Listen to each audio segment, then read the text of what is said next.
unaware his wife was about to take over the company he worked for. Husband kicked her out to marry his rich billionaire boss. What she did next left him homeless. He didn't just end the marriage quietly. He dragged his wife's suitcase to the front door of their modest home, threw it down like it was a pile of junk, and told her she didn't fit the life he was stepping into, while the neighbors watched from behind half-open blinds. That evening, Emily Parker stood frozen in the doorway, her fingers gripping the handle of the suitcase Daniel had packed for her. Her husband, Daniel, stood in the middle of the living room in a perfectly pressed suit, his eyes colder than she had ever seen them. "Victoria wants me by her side now," he said. "She says I need a partner who matches my future. You don't." Outside, the soft hum of a waiting limo engine filled the quiet street. Two kids on bikes slowed down at the sidewalk.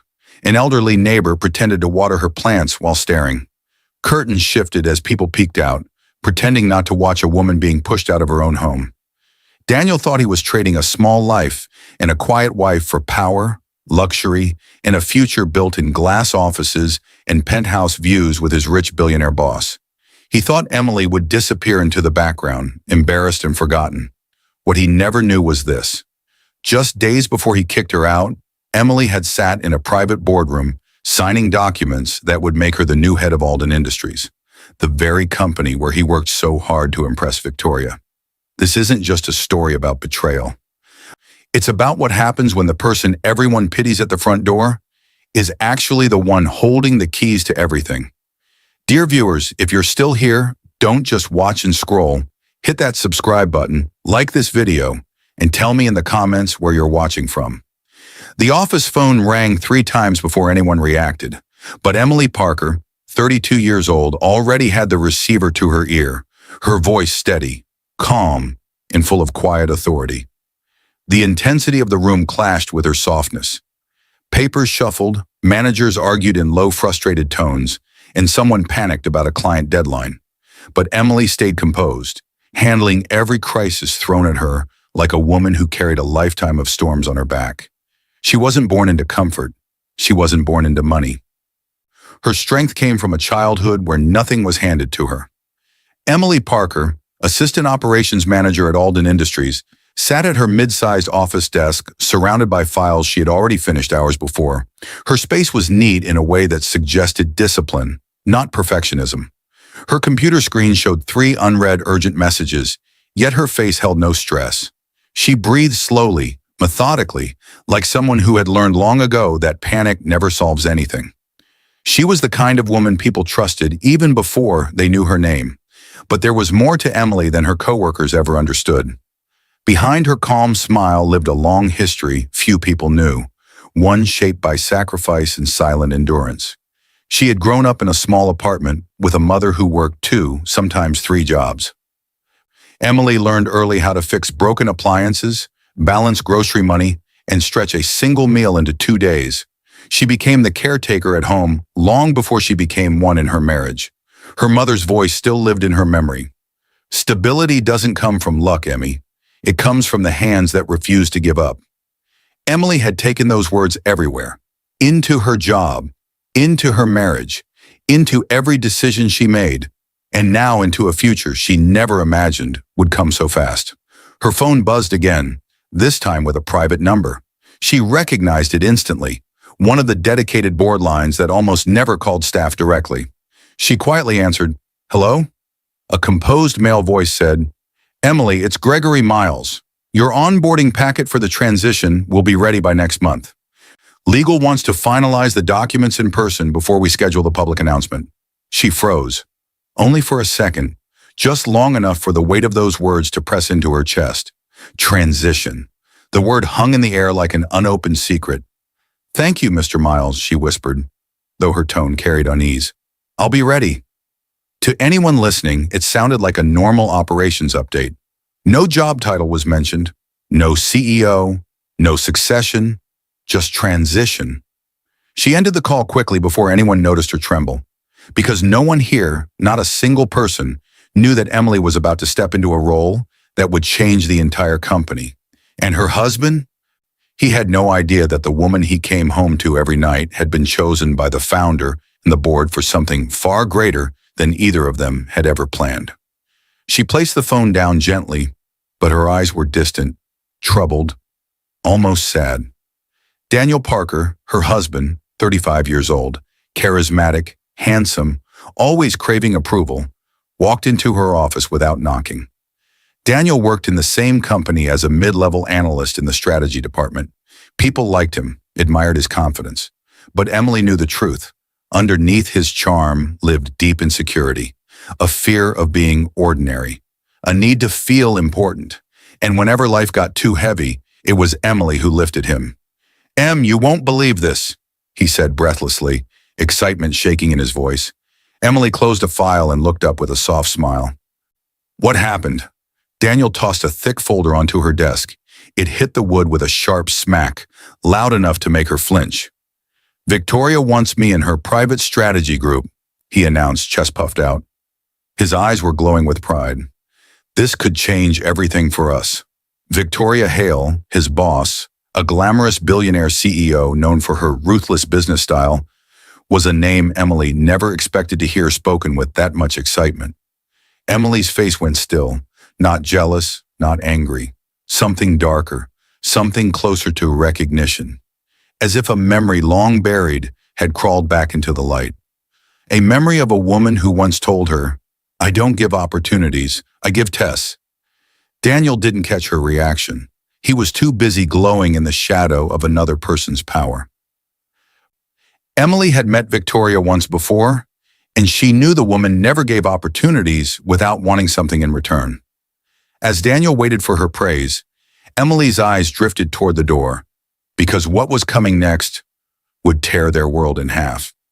Somewhere down the hallway, the elevator chimed, announcing the arrival of someone Emily hoped she would never cross paths with again. The conference room door burst open with a sharp, startling force. Papers flew, chairs shifted, and voices instantly dropped to silence. Victoria Hale, 45 years old, billionaire CEO of Alden Industries and Daniel's powerful boss, strode into the room like she owned every heartbeat inside it. Her heels struck the floor with fierce confidence. Her presence felt like a storm that demanded attention, respect, and fear all at once. The sudden intensity was enough to make even Daniel's breath hitch. About an hour after the elevator chime outside Emily's office, she now stood near the doorway of the main conference room, holding her folders tight, trying to blend into the background. But Victoria's aura soaked into every corner. It was impossible not to feel it. Victoria addressed her team with a voice that was sharp yet hypnotic. "We don't have room for mediocrity today. I expect brilliance, nothing less." She wasn't shouting. She didn't need to. Victoria Hale was the kind of woman whose quiet tone could silence entire rooms. But beneath that polished surface, something darker moved, something predatory like a lion watching the herd, deciding which one to pull away. As Daniel straightened his tie, trying to look confident, Emily watched Victoria's eyes drift over the team, then land on him, for a moment too long, and suddenly the room's tension shifted, bending itself around Daniel like invisible arms pulling him closer. Victoria's lips curved into the smallest smile. "Daniel Parker," she said smoothly. "Your analysis yesterday was sharp. Impressive work." Daniel stood taller, pride rising in him like heat. Emily, standing behind him, felt a coldness instead, because she knew that compliment was not about professionalism, not with the way Victoria's gaze traveled, slow, assessing, intrusive, and Emily recognized that look. She had once been the quiet intern in Victoria's office years ago. She had seen how Victoria picked people apart, how she tested them, shaped them, used them. A memory crashed back so suddenly it felt like she was pulled into it. Emily, then only 22, shy, eager to learn, carefully handed Victoria a stack of reports. Victoria looked her over, not the papers, her. Then she spoke with a cold, cutting certainty. "Weak men crumble under pressure. Strong women thrive in silence." Emily remembered how those words chilled her, even though she didn't fully understand them back then. But now, watching Daniel glow under Victoria's attention, she finally understood. Victoria wasn't just complimenting Daniel. She was testing him. She was choosing where to press. The meeting continued, But Emily's mind raced beneath her calm expression. Victoria asked Daniel more questions than anyone else. She stood closer to him each time. She praised his every answer like she was feeding his ego on purpose. Daniel's confidence bloomed right before Emily's eyes, and he didn't even notice the trap. But Emily did. Whenever Daniel looked unsure, he glanced back at Emily. Habit, comfort, dependence. Every time she nodded, reassuring him, Victoria's eyes flickered with something unreadable. Almost like she didn't like the fact that Daniel leaned on his wife for strength. And suddenly the puzzle pieces began to shift inside Emily's mind. Victoria wanted power. Victoria wanted control. Victoria always tested the limits of those around her. So what did she want from Daniel? Emily felt a slow dread crawl through her chest. Later, when the meeting ended, Emily stayed back to gather the leftover papers. She wasn't trying to eavesdrop, but she didn't need to. The conference room had emptied out. Only she and Victoria remained. Victoria stepped into the corner of the room with her phone. Emily froze when she heard the first line. The succession announcement will blindside all of them. Her breath caught. Succession? Of who? She dared a tiny step closer, hiding behind a tall cabinet as she stacked files. Victoria's tone dropped lower, sharp and sure. They'll never see it coming, especially him. Emily felt her pulse spike. Especially him. Who was him? Daniel? Another executive? Or someone else entirely? She couldn't move, couldn't breathe. Victoria hung up, her expression unreadable. Then she walked out without looking back. Emily stood alone in that silent room, heart pounding so hard she felt lightheaded. Because she knew one thing for certain. Victoria Hale never said anything without meaning all of it, and whatever was coming was going to change everything. Emily looked down and realized her hands were trembling, because she suddenly remembered her own confidential phone call from earlier that day. The one about her transition, the one the board wanted Victoria kept outside of. The moment Emily stepped into the small conference room, the tension snapped through the air like a tight wire ready to break. A stack of thick documents lay on the table, stamped with bold red text. Confidential, authorization required. The two men already inside turned sharply toward her, their expressions serious, alert, almost urgent. The first man was Gregory Miles, 58 years old, senior board member of Alden Industries. He was respected, cautious, and known for protecting the company like a father protects a child. The second man, Thomas Reed, 61, was the chief legal officer. He had eyes that missed nothing. Both men stood when Emily entered. Ms. Parker, Gregory said, we need your signature on several items. Mr. Alden wants everything finalized before the public update. There it was. That intensity again, that heavy pressure that came with secrets not meant for ordinary ears. Emily sat down slowly, her heart buzzing with a mix of fear and responsibility. Her hand hovered over the first page, and for a moment she couldn't move. Because this was the moment she had kept hidden for so long. As she picked up the pen, the room's energy shifted, quiet, heavier, almost sacred. Before this day, Emily had never allowed herself to truly absorb what she was stepping into. She remembered the day Mr. Alden, the founder of Alden Industries, first noticed her potential. She had been only 27 back then, still new, still unsure, still believing that success belonged to louder, more confident people. Mr. Alden, now in his late 60s and retired, saw something different, something deeper. He had called her into his office one morning and said, "Talent can be trained, integrity can't. You have both, Emily. This company needs someone like you." He became her mentor. Not openly. He didn't want jealousy or whispers, but he watched, advised, guided, and shaped her into someone the board could trust. Because of her operations role, he quietly asked her to learn more than her job required: internal reporting systems, expense trails, performance metrics. Emily became one of the few people in the company who could read the numbers and understand what they really meant. Years later, when his health began to fail, he made a private decision, one only the board and legal team knew. Emily Parker would succeed him, not because of her name, not because of wealth, not because she demanded it, but because she had earned it with every quiet sacrifice. Every late night, Every problem she solved while others argued. She never bragged about this, not even to Daniel, because the board ordered strict confidentiality until the formal announcement. Even the outgoing CEO was no longer involved. Victoria knew a succession was coming. She had been told only that the board would decide, but not who they had chosen. Gregory gently pushed the documents closer. "You've worked hard for this, Ms. Parker. Don't look so nervous." Emily swallowed. "I'm not nervous, just overwhelmed." Thomas folded his hands. "Mr. Alden trusted you. We trust you. That's why this transition is yours." Transition, the same word she had heard earlier on the phone. She signed the first paper, the second, the third. Every signature pulled her further into a future she had never expected. But the rising tension inside her wasn't from fear. It was from Daniel, her husband, who had no idea he was married to the woman chosen to lead the company he worked for. And Victoria, his influential boss, had no idea either. Emily looked up. "This is dangerous timing. Victoria's getting closer to Daniel. I can see it." Gregory exchanged a glance with Thomas.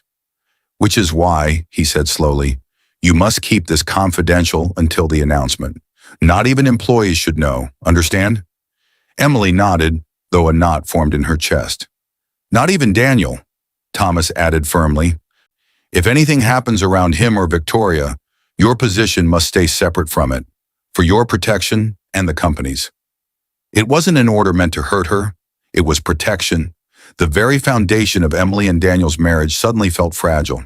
She finished the last signature and placed the pen down.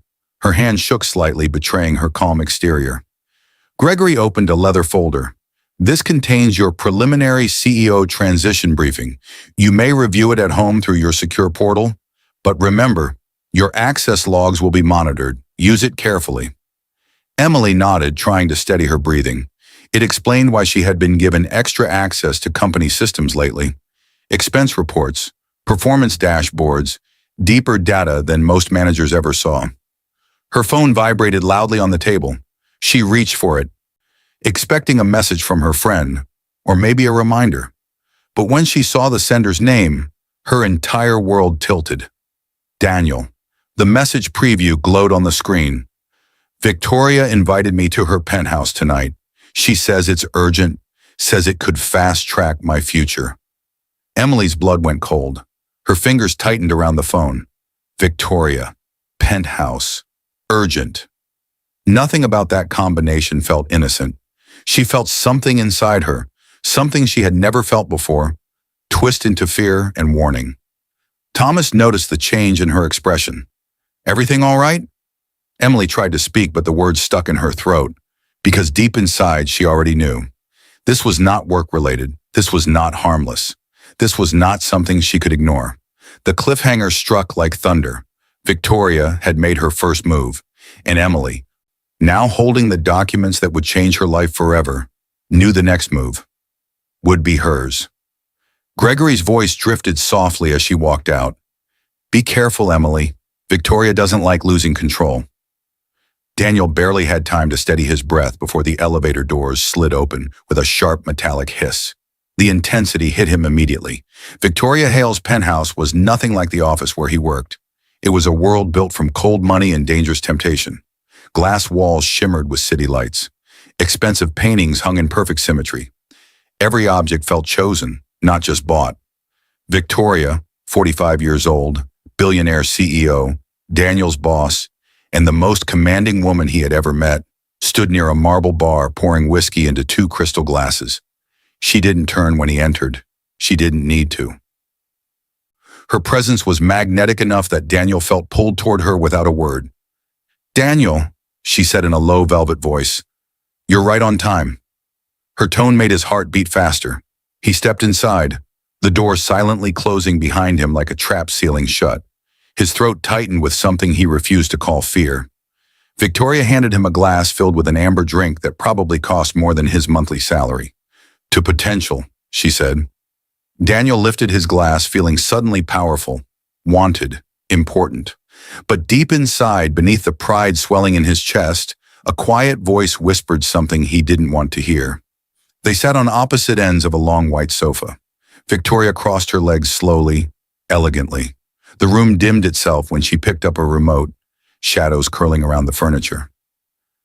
"You know," she began, her voice smooth as silk. "Men like you are rare." Daniel blinked. "Men like me? Men who think, men who rise, men who could be far more than what others limit them to." Her words struck him like warm sunlight, but her tone, her eyes, her smile, none of it felt purely about work. Victoria leaned closer. "Your analysis this week? Brilliant.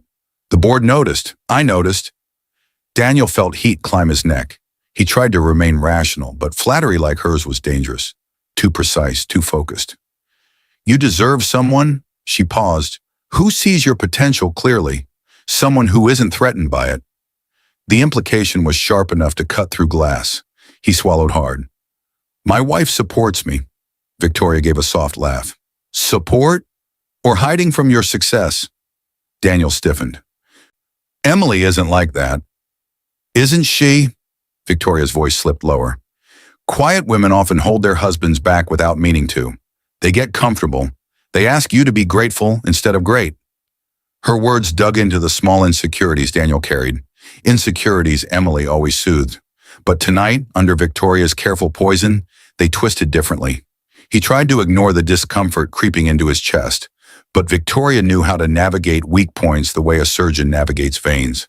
She poured more whiskey into his glass. "Daniel," she said gently, "men with real ambition shouldn't settle for ordinary." The sentence vibrated through him. He took another sip. Too quick, too eager. For a moment, he remembered Emily's voice from months ago. "Some people only lift you up so you don't see how far they're about to drop you." He blinked, unsettled. Why did that line suddenly appear in his mind? Why now? Victoria watched his hesitation like she could read his thoughts. "Don't overthink," she whispered. "You deserve to be recognized, respected, elevated." Her words stroked the desire he rarely admitted. The desire to be somebody important, somebody admired. Emily's support always felt warm. Victoria's felt electrifying. And that was the problem.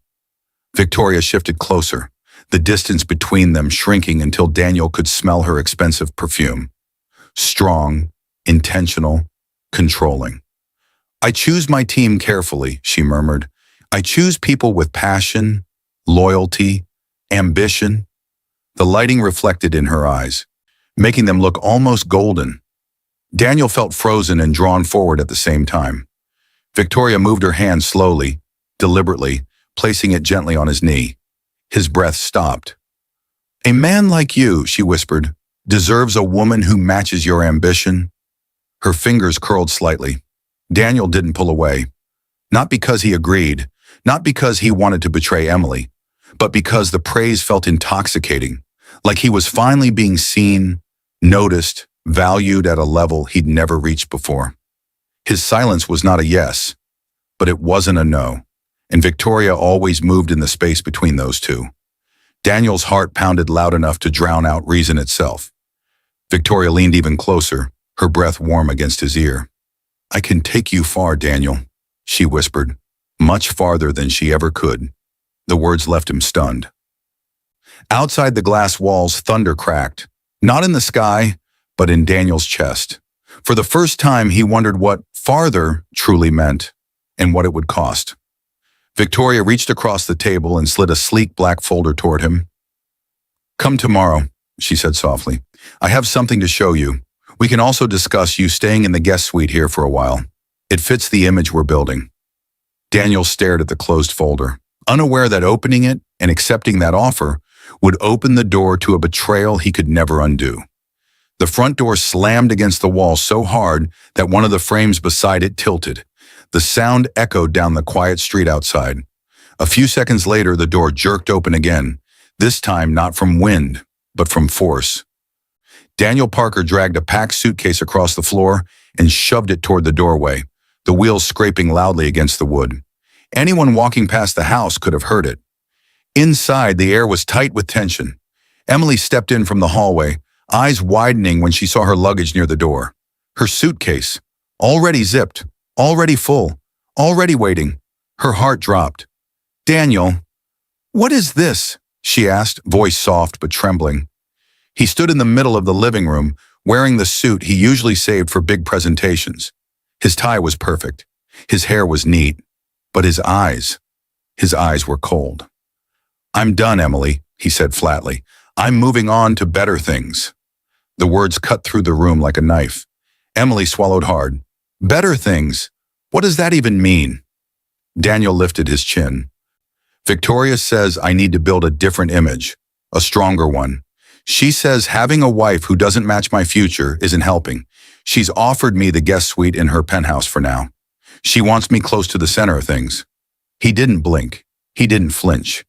He just stood there, as if the woman who carried him through hard years had suddenly become a problem to solve. Outside the front window, a shadow moved. Mrs. Green, their elderly neighbor, paused with her hand on the mailbox, pretending to check letters she'd already collected.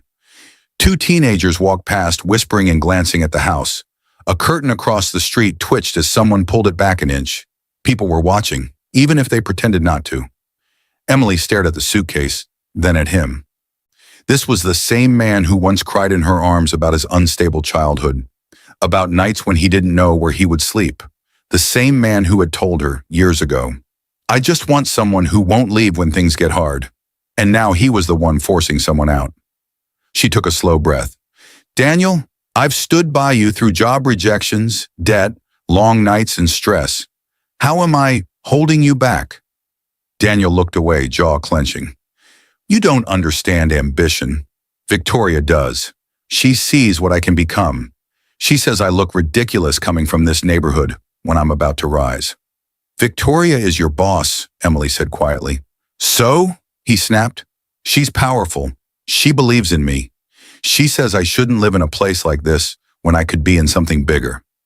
He gestured around the small but clean living room, as if it offended him.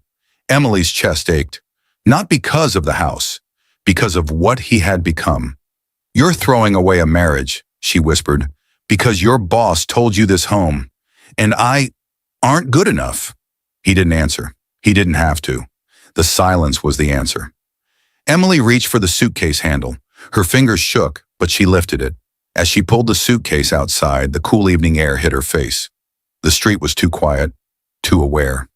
Mrs. Green pretended to look at her flowers. The teens stopped pretending and openly stared now. A man walking his dog slowed down, eyes moving from Emily's suitcase to the limo parked at the curb. The sleek black limo, the one Victoria had sent. Emily heard the engine running, low and smooth. She didn't have to ask who it was for. Behind her, Daniel stepped onto the porch, adjusting his cufflinks like he was heading to an award ceremony. "Where am I supposed to go?" Emily asked, not accusing, just asking. "You'll manage," he said. "You're strong. You always figure things out." She let out a soft, broken laugh.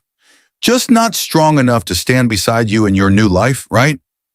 He gave no answer.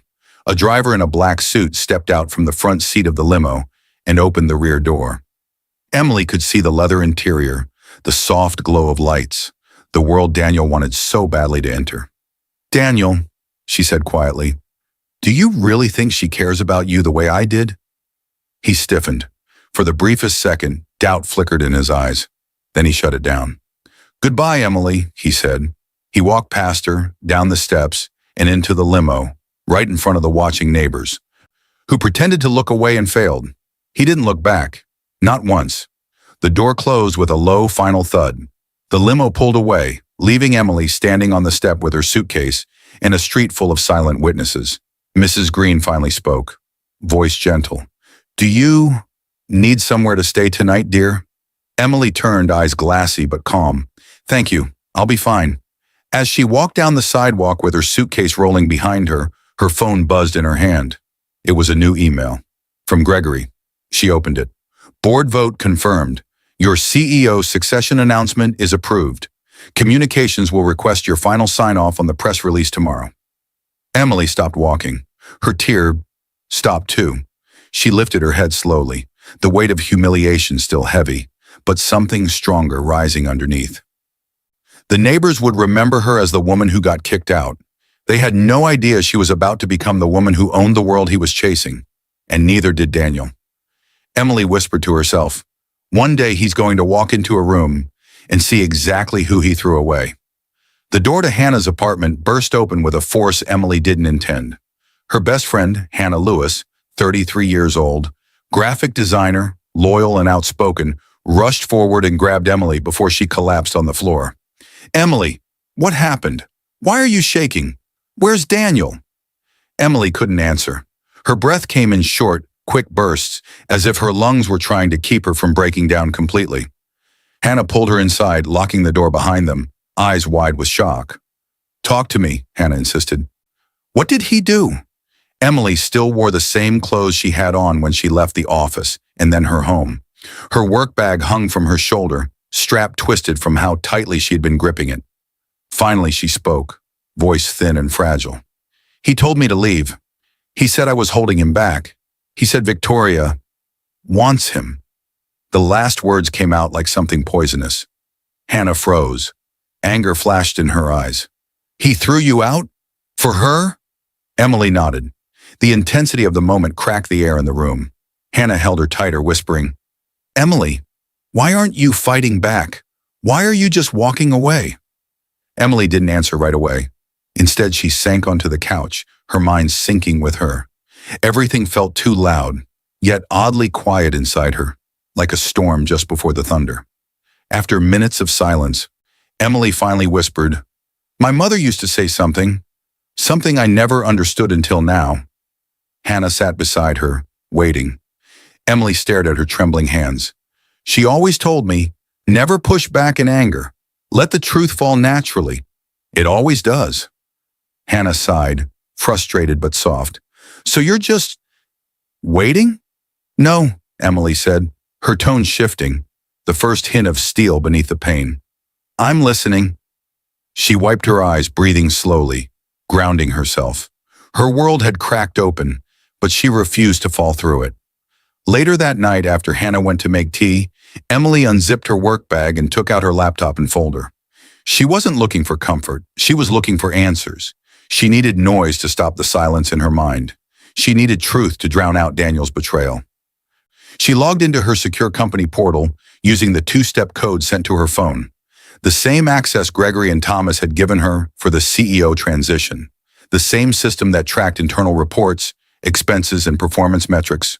Her eyes scanned through reports, budgets, employee logs, documents she normally processed without emotion. But tonight, something sharp caught her attention.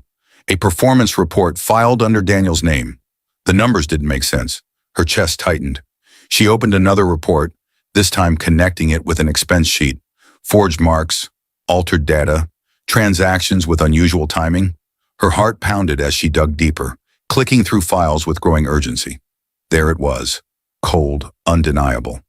Daniel had inflated performance numbers to make his team look more profitable.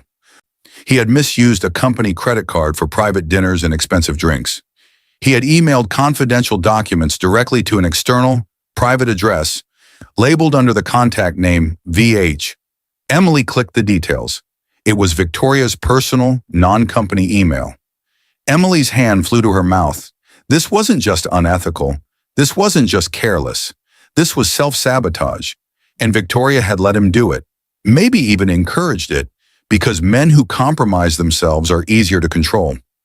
Emily felt her grief twist into something else. Not anger, not hatred, clarity.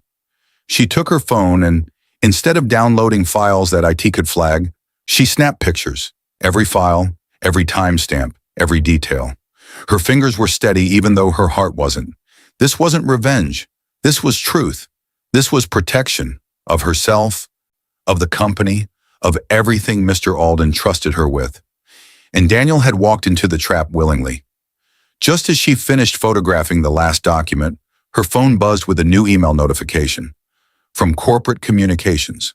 She opened it. Final approval has been granted for your succession announcement. Press and internal memo scheduled pending your confirmation of the date. Congratulations, Miss Parker. Her quiet tears stopped. Emily looked up slowly, the soft glow from the laptop reflecting in her eyes. For the first time since leaving her home, she wasn't shaking. She wasn't lost. She wasn't breaking. She was awakening. Hannah returned with 2 cups of tea, unaware of the shift in Emily's eyes. What are you going to do now?" Emily answered quietly, almost too quietly. "Everything I was meant to." The moment the elevator doors slid open, the boardroom erupted in shocked movement. Chairs screeched, papers shifted, and every executive in the room stood up at once. The intensity hit like a wave, sharp, loud, electric. No one expected her to walk in like this. It had been only a few days since she left her home with a suitcase. Now Emily stepped inside with a calmness that felt colder than ice. Her hair was neatly pinned back. Her suit was sharp, clean, powerful. Her expression held no trace of the woman who had cried on a friend's couch. This was Emily Alden Parker, the woman the founder had personally chosen. Gregory Miles, senior board member, cleared his throat and stepped forward. "Ladies and gentlemen, please take your seats. Our new CEO has arrived." A stunned silence swept through the room.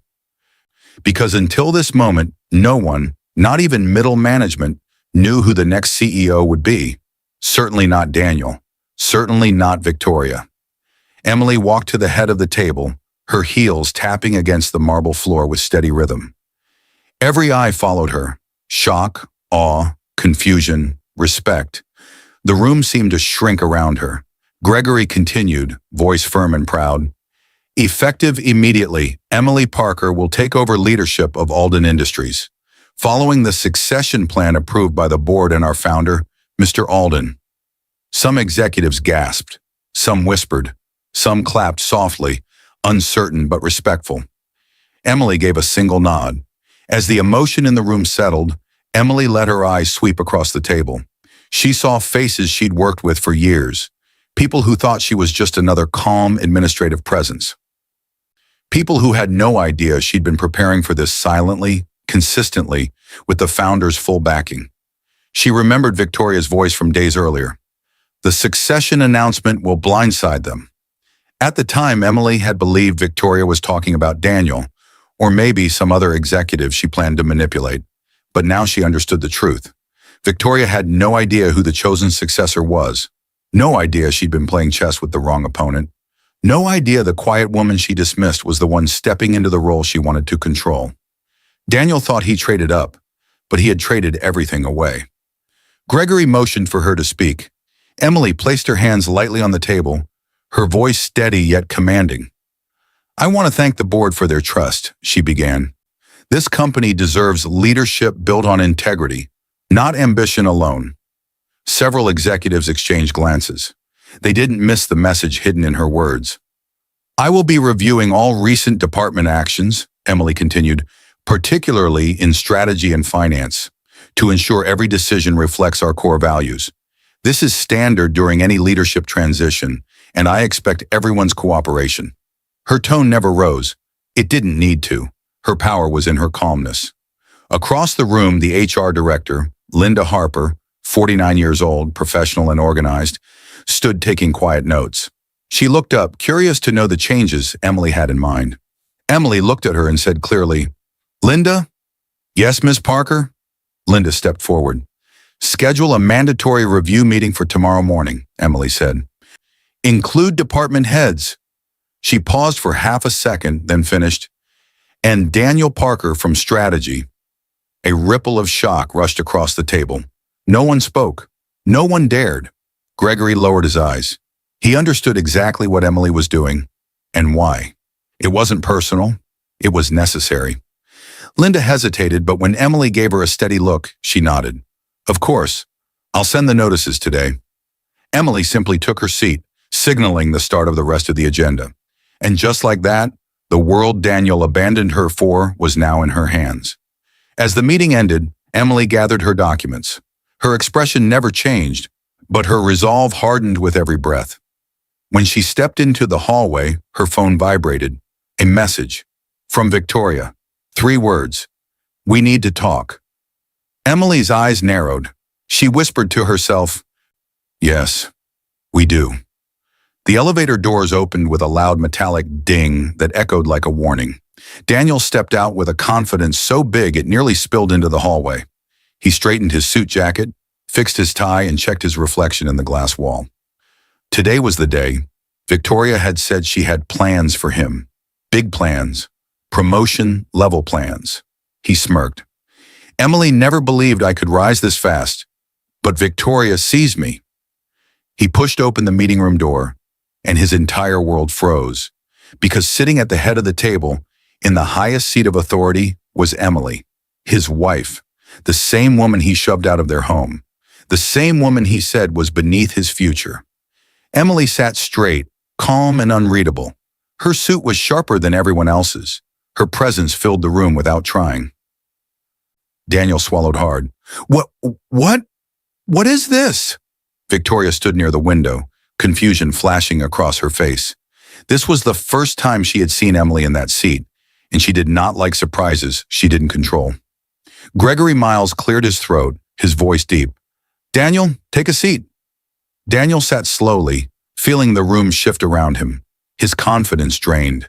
His heartbeat pounded in his ears. Something was wrong, very wrong. Linda Harper from HR sat with a thick folder.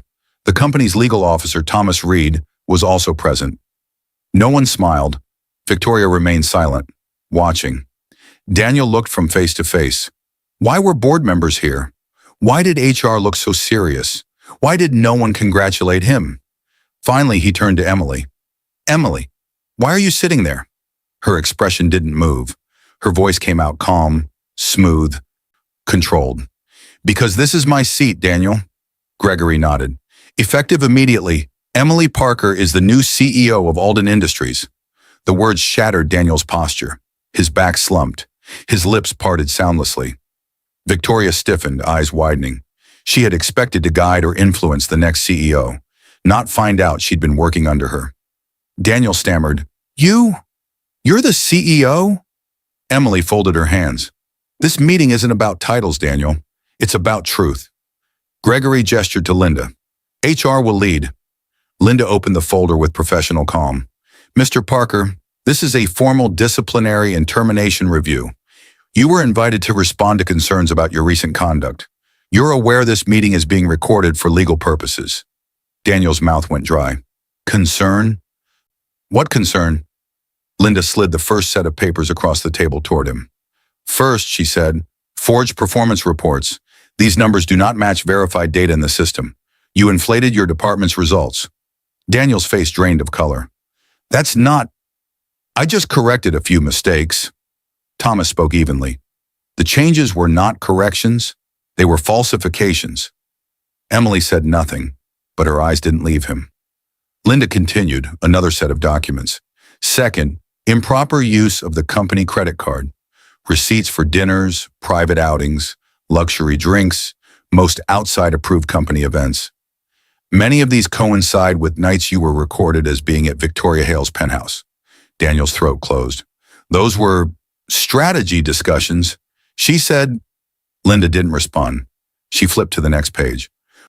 Third, she said, voice colder now, unauthorized forwarding of confidential documents to an external, private email address, listed here as VH.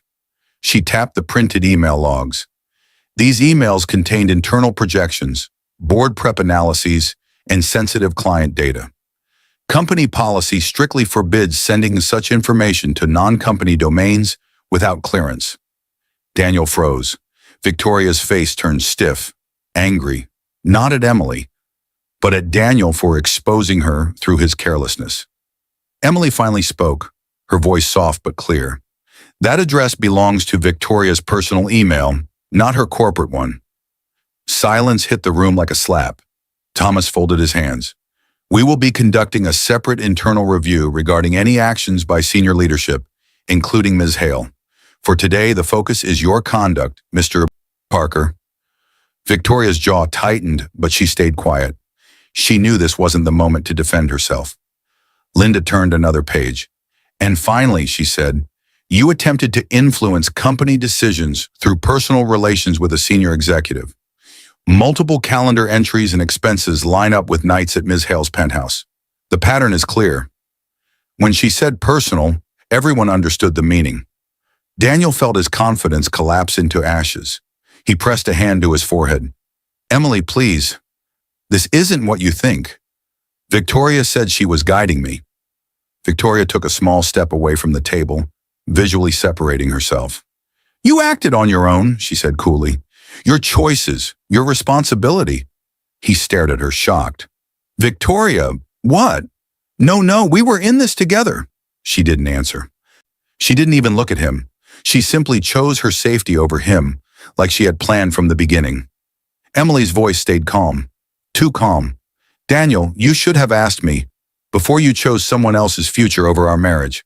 He inhaled sharply, pain hitting him all at once. Emily? I didn't know. You didn't tell me about any of this. I didn't know who you were. You never asked, she replied. Her voice wasn't cold. It wasn't cruel. It was honest. And honesty hurt more than anger ever could. HR Director Linda stood. Her voice was emotionless. Daniel Parker, due to documented violations of company policy and breach of data security, you are terminated effective immediately. Your access has already been revoked. Security will escort you out of the building. Daniel's knees buckled. He gripped the edge of the table as if the world had tilted. But, Emily, please. His voice cracked. Don't let them fire me. You're my wife. Emily looked at him, and for the first time, a flicker of sadness crossed her eyes. You made your choice, Daniel. The door opened behind him. Security stepped inside. Victoria turned away completely, staring out the window as if he already didn't exist. Daniel's breath shook. Emily, please, don't do this. Emily closed the folder in front of her, though Linda's remained open for the record. Leave the building, Daniel. He stared at her, broken. The man who kicked her out had nowhere to go. As security approached, Emily whispered to herself, This is only the beginning. The night air hit Daniel's face like a slap as he rushed out of the taxi, stumbling toward Victoria's penthouse. He didn't even wait for the car to stop fully before pushing the door open and running forward. He was shaking, angry, desperate, humiliated. He needed answers. He needed comfort. He needed Victoria to tell him this was all a misunderstanding. Ms. Hale invited me. She needs to talk. Move! Daniel snapped at the two guards standing outside the tall glass doors. But the guards didn't move. One of them lifted a hand, blocking his path. Mr. Parker, you're not allowed in the building. Daniel froze. What? I live here. Victoria, she instructed us not to let you in. The guard replied calmly. Your access card has been deactivated. The words hit him like a punch to the ribs. Deactivated, cut off, erased. He tried to laugh. That's impossible. She wouldn't. But the guard pressed a button.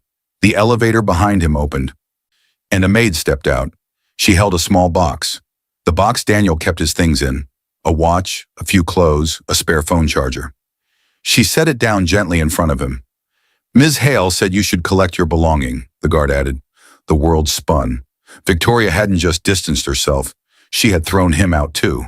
The door closed behind the guards, locking him out completely. Daniel backed away slowly, his breath shaking, his pride collapsing like a weak foundation. He clutched the box to his chest. He felt 11 years old again, the day his mother's boyfriend tossed his clothes into the street, the day he stood alone while the door slammed in his face, the day he learned that the people he depended on always left. He thought Emily was different. He thought Victoria was different. But here he was again, alone with everything he owned in a cardboard box. He pulled out his phone. Calls to Victoria, blocked. Calls to Emily, declined. Calls to anyone at work, no answer. His heart pounded, wild and desperate. By the next afternoon, his panic had turned into frantic action. He stormed toward the parking garage where he kept the car he had proudly financed months earlier, eager to at least drive away from this mess. When he approached his car, he froze again. Two men in uniform stood by his vehicle, attaching clamps and scanning tags. Hey, that's my car, Daniel shouted. One man checked his tablet. Repossession order. 3 missed payments, Mr. Parker. Daniel's jaw dropped. Missed? What? No, I have money. He opened his banking app quickly. The screen loaded. Then his stomach twisted.